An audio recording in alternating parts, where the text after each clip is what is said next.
whether the Israelis are committing genocide, as they pretend, or whether the Israelis want to commit genocide but are the worst genocidists in history because they keep... Hello guys, welcome to my YouTube channel, the TV Reality Show. Yesterday, I will be checking Douglas Murray, and today Douglas Murray calls out and destroy BBC journalist. Wow, this is going to be incredible. And he said he will vomit Morun. You guys know that Douglas Murray it doesn't shy away on any debate. He says things as it is. Yes, let's go to the video. You guys are going to enjoy this. Yes, calm down. You are going to enjoy it.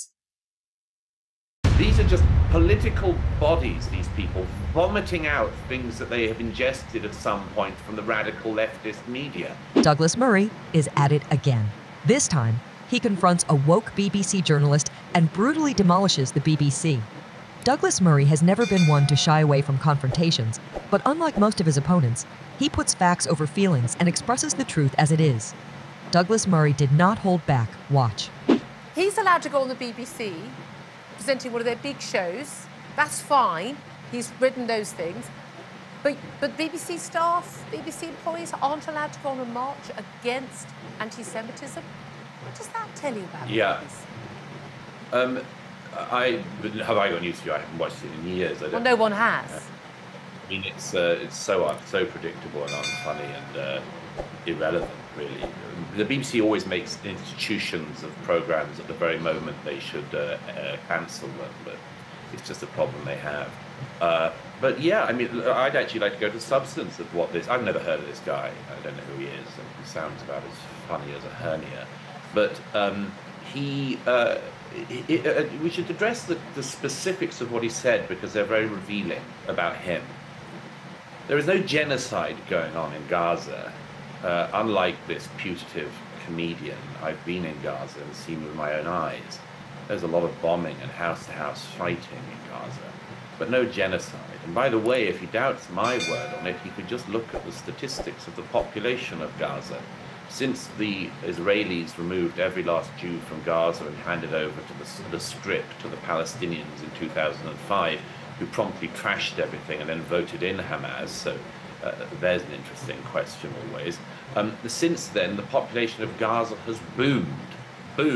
One of the reasons why everyone talks about the number of young people in Gaza is because there has been a population explosion in Gaza.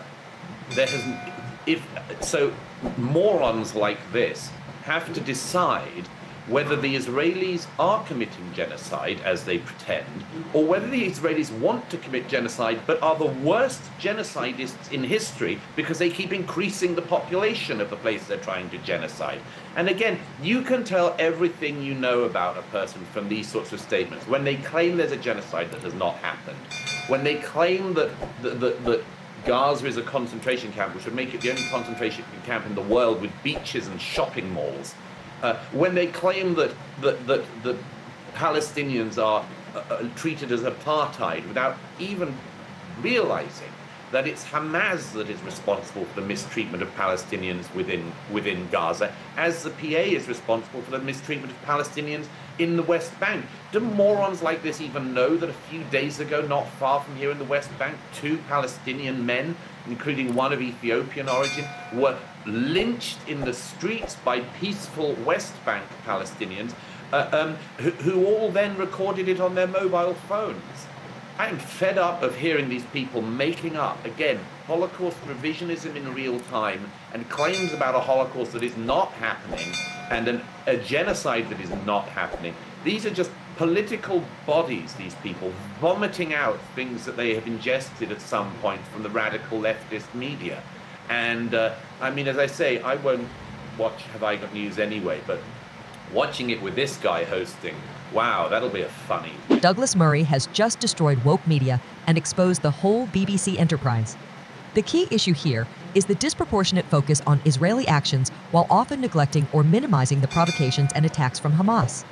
This selective reporting fails to provide a balanced view of the conflict, leading to a skewed understanding among the general public.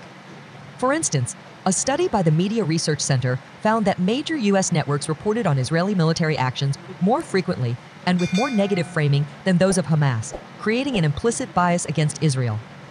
The use of language in media coverage plays a significant role in shaping perceptions. Terms like militants or freedom fighters are sometimes used to describe Hamas operatives, which can inadvertently legitimize their actions and undermine the severity of their attacks on civilians. This semantic choice contrasts starkly with the harsher terms reserved for Israeli actions, framing them as aggressive or disproportionate without adequate context of the threats Israel faces.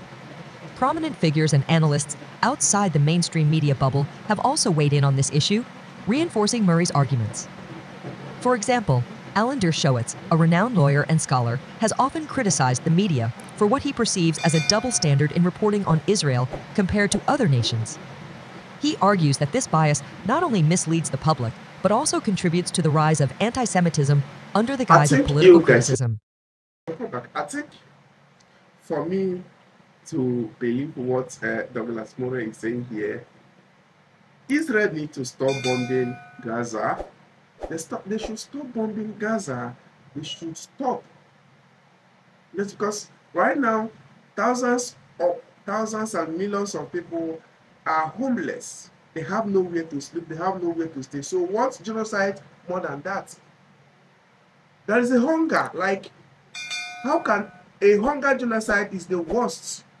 Even if you did not shoot a person or you not kill a masses, but if there is hunger on it, that means you are committing a genocide. So I urge Israel to please stop bombing Gaza so that there will be peace. That is my own opinion. Don't forget to subscribe to my YouTube channel for more videos like this. See you next time. Bye.